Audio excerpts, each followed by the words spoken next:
104.5 FM, porque les recordamos a usted que el espacio de la entrevista también se transmite a través de la radio, y eso es a través del 104.5 FM y del programa Buenos Días. Y les decimos precisamente buenos días a nuestros compañeros ahí en la cabina de la radio. Buenos días, Manuel, feliz viernes, ya llegamos a fin de semana y queremos saber, estamos ansiosos por conocer quién va a ser tu invitado de este día. Fíjense que vamos a concluir la semana y vamos a hablar un poco de política. Tenemos con nosotros aquí en el estudio ya la diputada Lorena Peña, quien, bueno, vamos a tratar de dibujar qué es lo que está ocurriendo. Vamos a hablar de los cambios en el gabinete de gobierno y vamos a hablar también sobre ese proceso interno que está viviendo el FMLN. Así que les pedimos a ustedes que se queden con nosotros para que hablemos de estos y otros temas que la diputada pues trae para este viernes, para que hablemos. Nos quedamos contigo entonces, Manuel. Así es. Bueno, vamos a comenzar poniendo en contexto algunos temas que están formando parte de las agendas periodísticas a lo largo de los últimos días. En los próximos 3 años, el FMLN gobernará 61 alcaldías en solitario y 3 más en coalición. En cuanto a diputados, el FMLN tendrá una fracción de 23 legisladores, 8 menos que los 31 que tiene en el periodo que está por concluir. Luego de las elecciones del 4 de marzo, el partido anunció que entraba en un proceso de reflexión interna para ver cómo responder el mensaje que le dieron los votantes. El FMLN perdió parte de su capital político y con esto se redujo su capacidad de maniobra en un órgano como la Asamblea Legislativa. Era cuestión de tiempo para que surgieran voces pidiendo cambios en la forma en que se está conduciendo el partido. Una de las primeras voces fue la del alcalde de San Marcos, Fidel Fuentes, quien señaló responsables con nombre y apellido. Fraternalmente, la compañera Lorena Peña, una compañera de la Comisión Política que ha estado dando luces de realmente generar problemas e influir en situaciones que nos han llevado a este caos. El FMLN busca recomponerse justo cuando los ojos están puestos ya en las elecciones presidenciales. La dirigencia del partido ha puesto sus esperanzas en Gerson Martínez como su carta ganadora. Eso lo han dicho sus dirigentes y también parte de sus bases. Para críticos internos y externos, sin embargo, es un error adelantar criterio previo a un proceso interno para escoger candidato. Óscar Ortiz, actual vicepresidente y quien también aspiraba a competir por la candidatura, dijo en su momento que no se debían cargar dados. Pero el tiempo ha pasado y Ortiz anunció que no participará en las elecciones internas. He decidido no participar en las elecciones internas para la candidatura presidencial del año 2019. Porque no podemos estar con un pie acá y con el otro allá. Esta responsabilidad que me ha delegado el presidente está por encima de cualquier interés personal. Ortiz es actualmente el secretario técnico de la Presidencia de la República. Fue nombrado por el presidente Salvador Sánchez Serén, quien además ha tenido que hacer cambios en su equipo de trabajo, buscando corregir errores cometidos en su administración y buscando responder a los cuestionamientos del electorado. Esta mañana, en el espacio de la entrevista, hablamos del proceso de reflexión del FMLN y de su futuro, rumbo a las presidenciales. Comenzamos. Y esta mañana de viernes saludamos a nuestra invitada, la diputada Lorena Peña. Lorena, un gusto recibirla aquí en el espacio de la entrevista de Hechos AM. Un placer estar aquí contigo, un saludo a toda la audiencia del noticiero Hechos. Exactamente, Lorena. Hay dos situaciones que me gustaría que pusiéramos en perspectiva primero. El presidente de la República tiene una reacción respecto a lo que ocurrió el 4 de marzo y él hace cambios en su equipo de trabajo. Y también el proceso en el que el partido pues anunció que entraba, ese proceso de reflexión interna. Pero comencemos hablando de ese proceso de cambios en el gabinete de gobierno. Ya hubo algunas reacciones, por ejemplo, el sector empresarial, o por lo menos el representado en ANEP decía que esto pues no era una respuesta a los problemas que está teniendo el país, porque al final lo consideraban nada más como un proceso de sustituciones, como una rueda de caballitos, decían ellos. ¿Cuál es la reacción de ustedes como FMLN ante este tipo de reacciones y en un contexto pues que les toca hablar sobre estas situaciones que están ocurriendo luego del 4 de marzo? En realidad la ANEP siempre que se mete en política como que no le atina, porque yo creo que su opinión es muy sesgada a las opiniones de Arena. Lo más importante de las medidas que el presidente ha tomado es que son medidas para relanzar su programa de gobierno para corregir algunas prácticas que la población ha criticado y que además no está poniendo en el último año de su gestión a novatos, porque eso hubiera sido un grave error. Creo que los cambios que ha hecho el gobierno son muy buenos. Ha sustituido al secretario de Comunicaciones, que él mismo ha hecho un balance sobre cuál ha sido su trabajo y consideró que tenía que ahuecar, y ha puesto ahí pues al compañero Roberto Lorenzana, que es un hombre que tiene amplia experiencia en comunicaciones a lo largo de las últimas décadas. En sustitución de Roberto Lorenzana, pues ha asumido ad honorem el vicepresidente de la República, Óscar Ortiz, la Secretaría de Planificación. Para mí es una cartera muy acertada, una secretaría muy acertada para Óscar. Él es un hombre muy ejecutivo, no es burocrático y va a dinamizar, creo yo, la aplicación de las diferentes medidas en las diferentes carteras, porque el secretario técnico viene siendo como el jefe del gabinete de gobierno, entonces es un puesto muy relevante y Óscar tiene toda la capacidad para llevarlo adelante. Luego, pues en economía, me parece muy bien que haya sustituido al ministro Tarsis Salomón para poner a una de las viceministras, porque en toda institución seria se promueve de adentro, hasta cae mal que lleven de otro lado, no sé si ha visto eso, porque debe ser gente que viene desarrollándose dentro de la institución. Uno de los cuestionamientos, Lorena. Voy a concluir mi idea, permítame. Y para mí ha sido bueno que una mujer haya pasado a asumir esa cartera y una mujer que ya ha estado conociendo el tema de comercio exterior, pero es una mujer que viene de abajo. Y eso es importante porque la crítica a economía ha sido que no atendió a los sectores más pobres, particularmente el subsidio. Entonces hay que se esté la nepe enojada porque nosotros en realidad lo que queremos resolver es los problemas económicos de la pequeña empresa, de los subsidios de energía, de los subsidios del gas, que requieren a alguien que venga de abajo y entienda los problemas de los de abajo. Y Fovial, la dirigido Felipe Rivas, es un hombre que sabe de administración pública, pero también de cemento, tubería, es decir, alguien idóneo para entrar a la ANDA, es lo que le quería decir.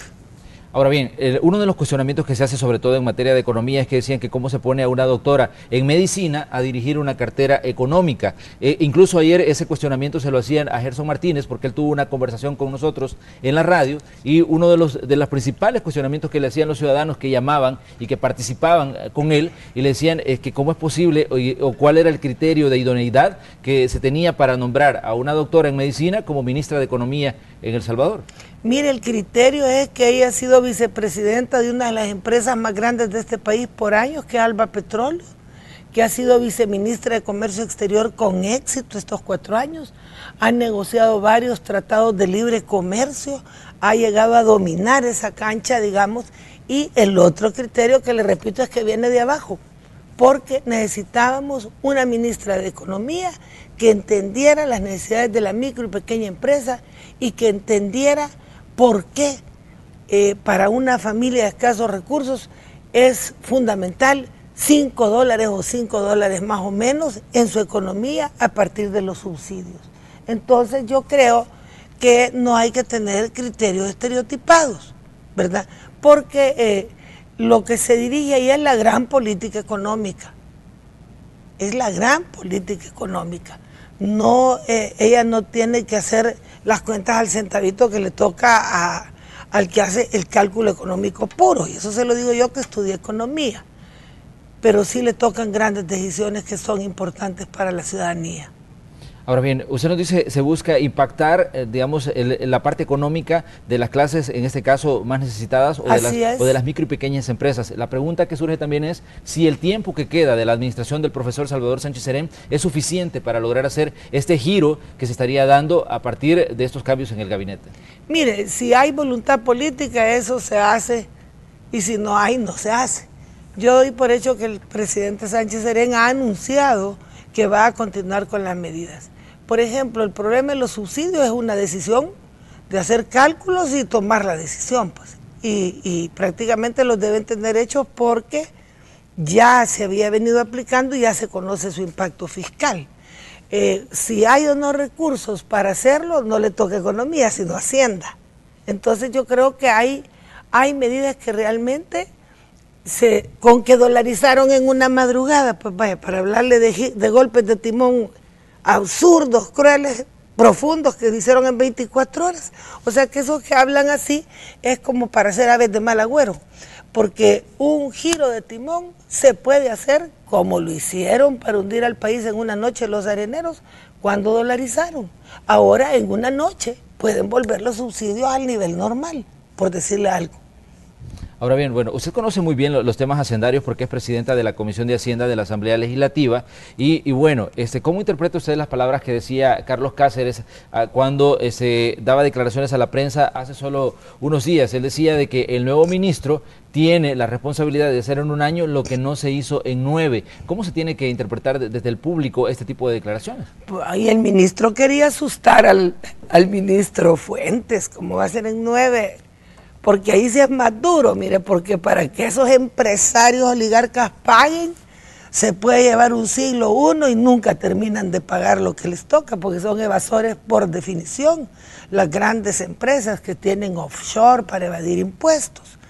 Pero lo que sí es cierto es que este nuevo ministro de Hacienda tiene que mantener la ruta del ministro Cáceres, que fue un gran ministro y que realmente yo me sentí muy orgullosa de poder colaborar con él desde la Asamblea Legislativa para mantener la estabilidad fiscal, para financiar los programas sociales, para disminuir el déficit, para enfrentar todas las emboscadas de la Sala de lo Constitucional que batallaron por llevarnos a la quiebra. Él fue un gran ministro, ¿cómo salió de todo eso? Y este ministro, Nelson Fuentes, yo lo que espero es que mantenga la ruta de su mentor, porque él es un discípulo del ministro Cáceres.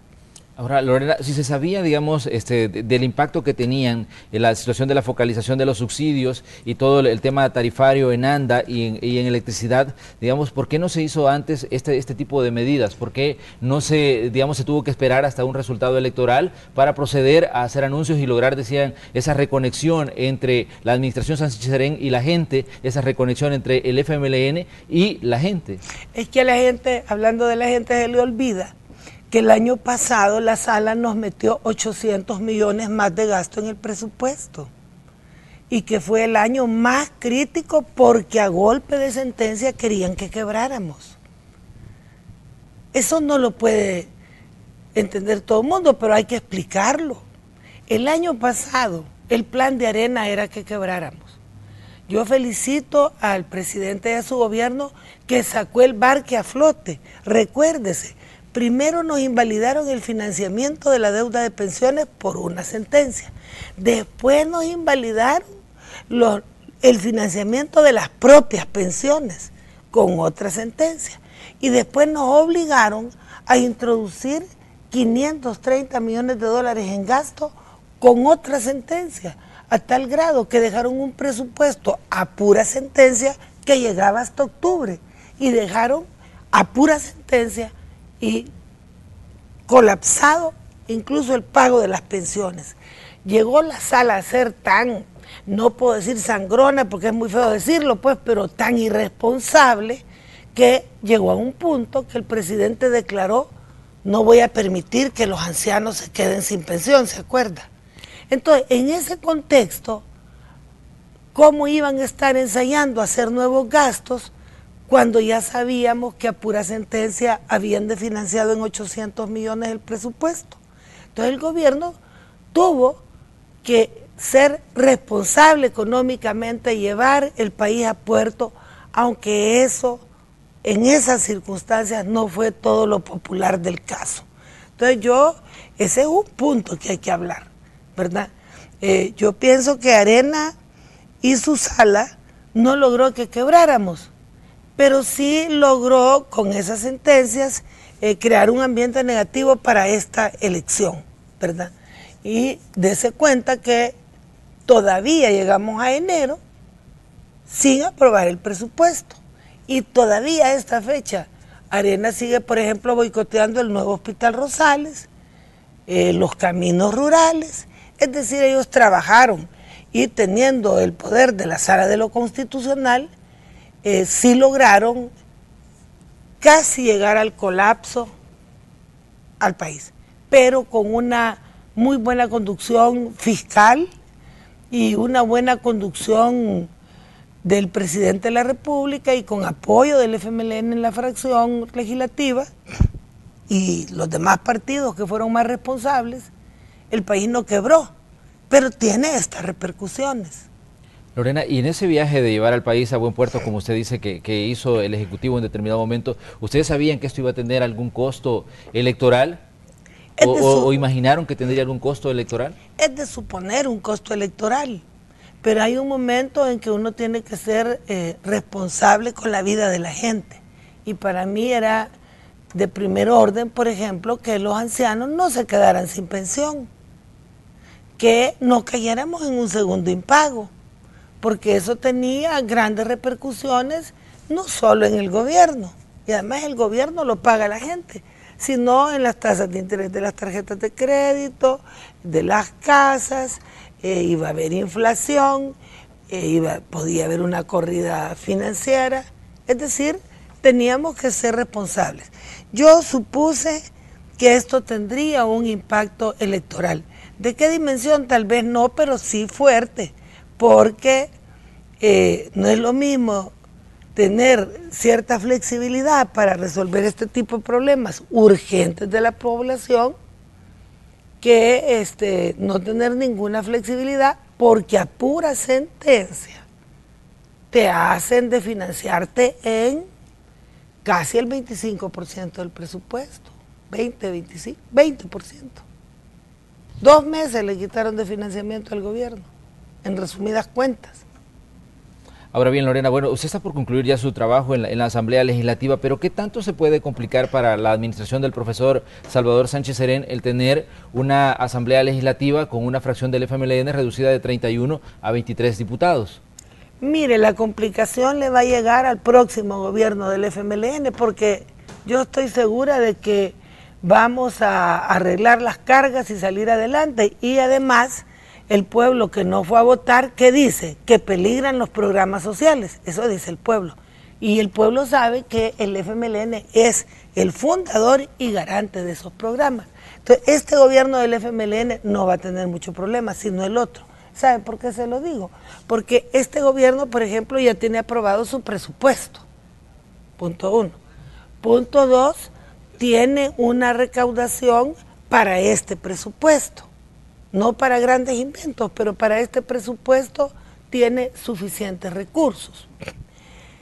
Si Arena se atreve a privatizar el agua con el PCN, que podría ser o que hace mayoría, en esta legislatura, le va a hacer un gran daño al país. Pero igual ellos saben que sería la soga donde se ahorcarían, porque la población no quiere agua privatizada, que es el sueño dorado de muchos areneros y oligarcas de este país.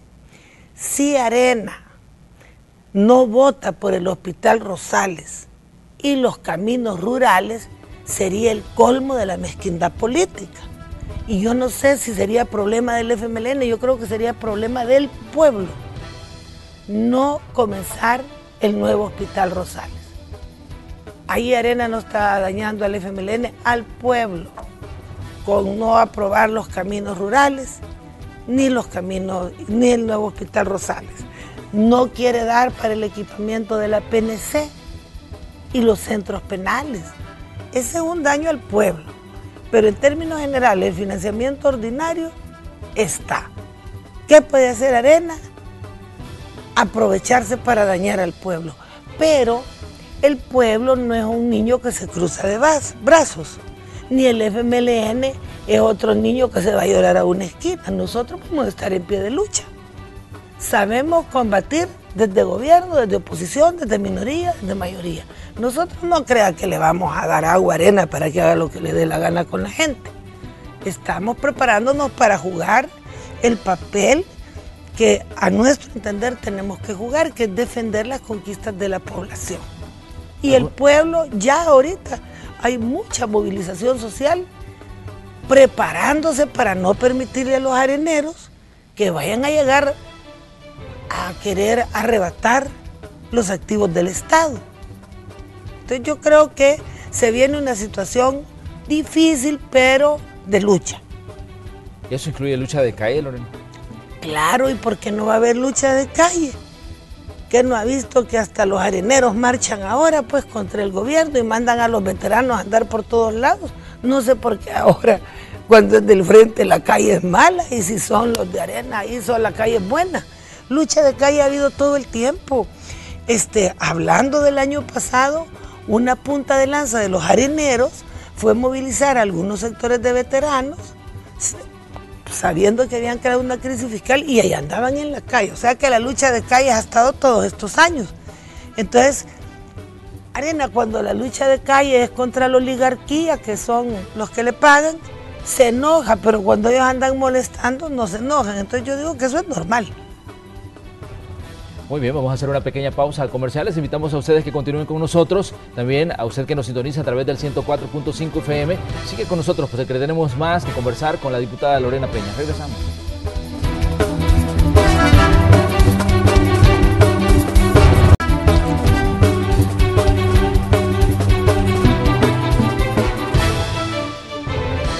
Bueno, esta mañana estamos conversando en el espacio de la entrevista de Hechos AM con la diputada Lorena Peña. Estamos hablando sobre los cambios que hizo el presidente de la República en su equipo de trabajo y también de ese proceso de reflexión en el que ha entrado este partido político luego de los resultados de las elecciones del 4 de marzo. Lorena, ¿cómo podemos interpretar ese proceso de reflexión que anunciaba Medardo González horas después de que se conocían ya los resultados preliminares del 4 de marzo? ¿Cuál es ese proceso interno que está llevando adelante el FMLN y cuándo podríamos conocer a nivel de la población las medidas que ustedes pueden tomar como partido?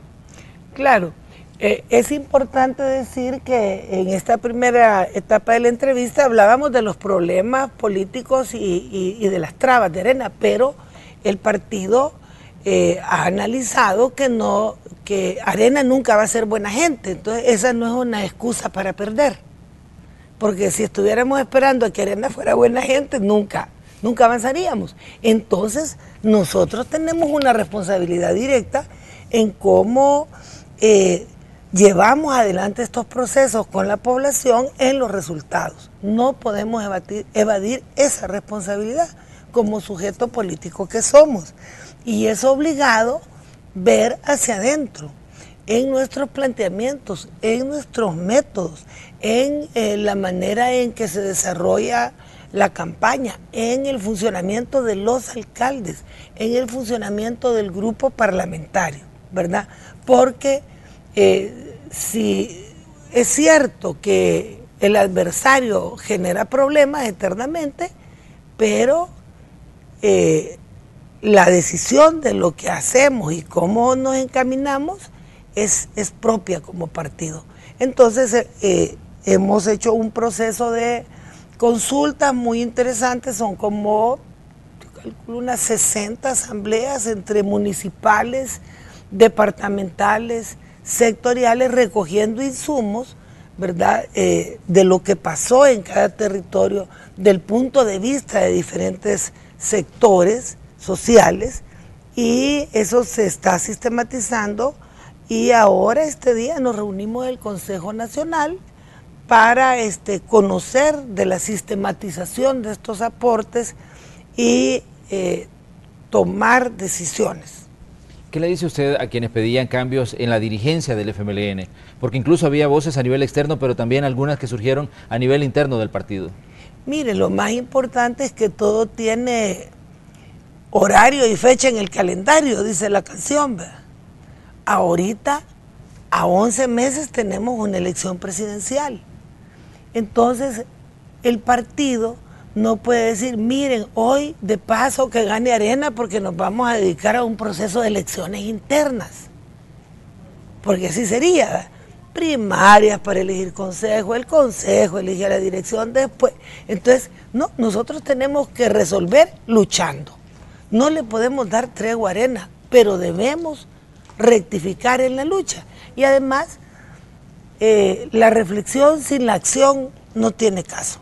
Pero estamos en una coyuntura muy particular porque estamos en una recta prácticamente final presidencial. Entonces, someter a que al mismo tiempo que se elige candidato a la presidencia, se hace cambio de autoridades, se organiza una campaña presidencial y se lleva a feliz término, es en primer lugar como algo difícil. Segundo, que nosotros creemos y estamos convencidas, al menos yo, de que esta dirección tiene la responsabilidad de dirigir, rectificar y corregir todo lo que haya que hacer. Porque si usted en este momento pasa la batuta a otro colectivo que no haya tenido la responsabilidad de esta parte, entonces ¿cómo estamos seguros que va a hacer todas las armonizaciones, todas las correcciones que hay que hacer para la presidencial? Entonces los que nos piden eso, como que no se dan cuenta que estamos casi a 10 meses de elecciones. Sería una irresponsabilidad. Fíjese que los mismos cuando perdió Chafik querían que Chafik renunciara, ¿se acuerda?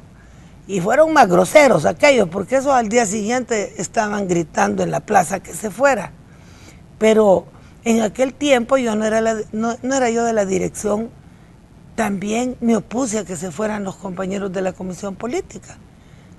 Además, a mí me parece de que en el partido debe haber gente responsable y no estilo winner o loser. O sea, lo más importante es que el partido cumpla sus cometidos, sea responsable y sobre todo tenga identidad y mantenga un rumbo político correcto. Para mí eso es lo más importante. Mire, ¿qué tal si cambiamos dirección y seguimos tolerando alcaldes que salen bolos gritando en la calle? ¿Cree que resolvemos con eso? Creo que no resuelve nada. ¿Qué tal si cambiamos dirección y no le damos una explicación justa al pueblo de por ejemplo, cómo es la relación Alba Petróleo Alcaldías, que son las cosas que han estado en el debate público? ¿Y qué tal si cambiamos dirección y no vemos a fondo hasta dónde es la validez y los cambios que hay que hacer en el grupo parlamentario? Es decir, el pueblo no dijo no voto por el FMLN por esa dirección, dijo por el subsidio del agua, dijo por el subsidio de la energía, dijo por el subsidio del gas licuado, dijo por la indolencia de algunos funcionarios, dijo que no le gustaba el estilo de vida de algunos dirigentes del FMLN. Hay una gran campaña sucia contra el FMLN, es cierto, y hay una campaña orientada a que el pueblo pierda la esperanza, eso es verdad, pero vuelvo y repito, ¿qué hace el FMLN para enfrentar esa campaña? ¿Verdad? Fíjense que es bien interesante la campaña contra el presidente Sánchez Serén. ¿Por qué al presidente Sánchez Serén no lo acusan de corrupto? Porque es honesto y parece honesto, es y parece. Entonces, por más que quisieran decir que el presidente Sánchez Serén es corrupto, no lo dicen porque es imposible, habida cuenta la práctica de honestidad en todo sentido del presidente. Entonces, ¿por qué sí caló la campaña contra nosotros? Ese es un tema que hay que revisar. Entonces, un cambio de dirección esconde esta problemática que es la que hay que encarar a fondo. Esa es mi opinión. Muy bien, Lorena. Definitivamente hay una cantidad de situaciones que todavía hay que analizar. Para usted, bueno, ya le quedan poco tiempo, digamos, trabajando en la Asamblea Legislativa, considerando que el periodo pues está por concluir. ¿Cuáles considera usted que son esos temas que hay que poner en perspectiva en este momento, considerando ya, digamos, que su trabajo a nivel legislativo está por concluir? 30 días casi. Bueno, para todos los que se afligen que estoy ahí mucho tiempo, solo me quedan 30 días. Lástima. No. Nosotros solo hacemos 3 periodos, pero el tema es el siguiente, mire, Una cosa que es urgente esta semana es que el fiscal general de la República deje de eludir responsabilidad con el sitio Tacuzcalco. Tacuzcalco es un sitio arqueológico en Nahuilingo y en el departamento de Sonsonate, que existió desde el año 1500 a.C. Ahí se libró la última batalla con Pedro de Alvarado. Ahí hay montículos que tienen, digamos, cubiertas pirámides. Es un sitio ceremonial y residencial de nuestros ancestros. Pues ahí hay una empresa que se llama Fénix SADCB que se ha metido ahí a construir descaradamente en contra de las disposiciones del Ministerio del Medio Ambiente y de la Secretaría de Cultura. Y la Fiscalía hoy dice que hay que interpretar la ley, que no tiene claro la ley de patrimonio. Fíjese que me he extendido en esto porque a mí me da miedo que hoy en vacaciones metan los tractores ahí y ya no haya nada que hacer, como cuando aquí en Santa Elena destruyeron, porque aquí en Santa Elena hay, debajo de la Embajada de Estados Unidos y toda esa colonia, un gran centro, según los arqueólogos, que al parecer fue la capital del señorío de Cuscatlán. Entonces allá van a hacer lo mismo. De aquí aprovecharon los acuerdos de paz, me acuerdo. Estábamos en esa celebración de los acuerdos de paz y destruyeron la zona. Yo me extiendo en este tema y le pido al señor fiscal y a la PNC que actúen de inmediato y no permitan que siga esa empresa sin permiso ambiental y sin permiso de Secultura destruyendo. Ambiental porque ahí hay 2 fuentes de agua que también las están contaminando y destrozando. Entonces, en estos 30 días, mi primera meta es de aquí al lunes santo que no vayan a permitir eso, porque es irreparable si lo hacen. Luego hay otros temas. ¿Qué del Hospital Rosales? ¿Tiene tiempo Arena todavía de arrepentirse de todos sus pecados morales, de negarle al pueblo salvadoreño un nuevo hospital moderno para estos tiempos? Los caminos rurales, ¿por qué ahora Arena dice que quiere revisar si esos caminos son? ¿Y cómo creen que a estas alturas se va a inventar otro camino? ¿Y el presupuesto? ¿Cuántos kilómetros? ¿Cuántos barrancos tiene ese nuevo sitio que piden? Entonces lo dicen para excusa, pero ellos bien saben que en los hechos usted no puede decir que esta calle de 1 kilómetro va a financiar otra de 3. Entonces, eso es como arruinar ese préstamo. Es una barbaridad. Entonces, eso lo puede hacer todavía Arena antes de irse. Y el otro tema que está ahí son las 4 causales para salvar la vida de las mujeres. Las 4 causales de despenalización del aborto. ¿Por qué tienen que seguir las mujeres y sus fetos muriendo? Pues? Porque cuando peligra la vida de una mujer embarazada, si no se hace nada, se muere con todo y su embarazo. Entonces, hipócrita aquel que dice que defiende la vida, pero lo que hace es permitir que se muera una mujer con su embarazo, sabiendo que se puede salvar la vida de esa mujer. Entonces, esos son temas urgentes. ¿Cómo va a creer usted que no van a ser sensibles a que las niñas y mujeres violadas puedan decidir, porque es para que decidan, no para obligarlas a seguir o no con ese embarazo producto de uno de los crímenes más brutales que puede sufrir una mujer en vida? Eso es de humanidad.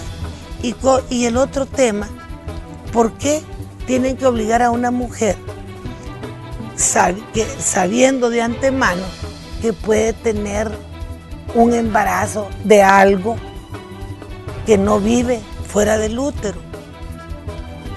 ¿Por qué? Que ya se sabe que no es niño cuando sale y que es horrible. ¿Por qué? Los que están acostumbrados a dominar a las mujeres les parece peligroso que aunque sea para salvar su vida decidamos, pero no es justo. Ay, me han hecho una cadena de oración, son piadosos los que la han promovido. Pues yo les pido que se apiaden de esas mujeres que mueren con todo y su feto porque ustedes no permiten que tomemos una decisión correcta. Muy bien, Lorena, yo le quiero agradecer que haya venido a conversar con nosotros. Usted dijo hace unos días que iba a trabajar para llevar a Gerson Martínez a la presidencia de la República. ¿A eso se va a dedicar luego de concluir su periodo de trabajo en la Asamblea Legislativa? No, si tengo que comer, tengo que trabajar también. Lo que me voy a dedicar en primer lugar es a mi Secretaría de Arte y Cultura del partido, que yo llevo ya 6 años dirigiéndola y la tengo que entregar en 2020 con mejores resultados. Y sobre todo porque es obvio que un cambio cultural es necesario para que, por ejemplo, la gente tenga una mejor comprensión de los sucesos de esta época. Segundo, tengo la presidencia de la Federación Democrática Internacional de Mujeres, ¿verdad? Que tiene mujeres en situaciones de guerra, en Palestina, en Siria, mujeres en Venezuela, mujeres aquí que están perseguidas, hay feminicidios. Y ahí hay un gran trabajo en esta federación que tengo que dedicarle más tiempo. Y como dice la canción, el tiempo que me quede libre se lo voy a dedicar a apoyar la candidatura de Gerson. Gerson planteó ayer que quería un proceso abierto, democrático y con competencia. Pues eso ya lo sabíamos, ¿verdad? Y yo lo que digo es que es mi candidato, pero eso no quiere decir que vaya a ser el único candidato. Parece que hay otros aspirantes, pues será muy bueno que se inscriban. Muy bien, Lorena, gracias por habernos acompañado. Nosotros cerramos así el espacio de la entrevista de Hechos AM. Saludamos nuevamente a la audiencia del 104.5 FM Radio Sonora y para decirles gracias por haber estado con nosotros en este día viernes y a lo largo de esta semana en el espacio de las entrevistas. Compañeros, vamos con ustedes ya. Por supuesto, Manuel, interesante entrevista y los datos que proporcionaba la invitada Lorena Peña, a quien le mandamos un abrazo desde la cabina del 104.5. Bien, y también invitarles a que nos acompañen en nuestra entrevista. Hoy, 23 de marzo, es el Día del Meteorólogo. Por lo tanto, en nuestra sección personajes vamos a estar conversando con David Pichinte. Él es meteorólogo del Ministerio de Medio Ambiente. Vamos a conocer más de la labor tan importante que realizan estas personas, su preparación y además conocer un poco su vida. Así que les invitamos en este viernes de personajes en Buenos Días. Así es, un gran trabajo que hace el Centro de Monitoreo de Riesgos y Amenazas del Ministerio de Medio Ambiente. Un saludo para todos los meteorólogos que trabajan ahí, porque definitivamente todos son amigos nuestros, personas que siempre nos brindan información oportuna de lo que pasa en El Salvador. Así que para ustedes también que tengan un buen día. Buen fin de semana, Manuel, disfruta. Gracias. Un abrazo, Manuel. Igualmente. Bueno, 7 de la mañana con nosotros. Vamos a cerrar nosotros el espacio de la entrevista. Nos vamos a ir hasta la sala de Noticiero Hechos con Célida, Nayansi y con Carlos, que tienen más información en este día viernes.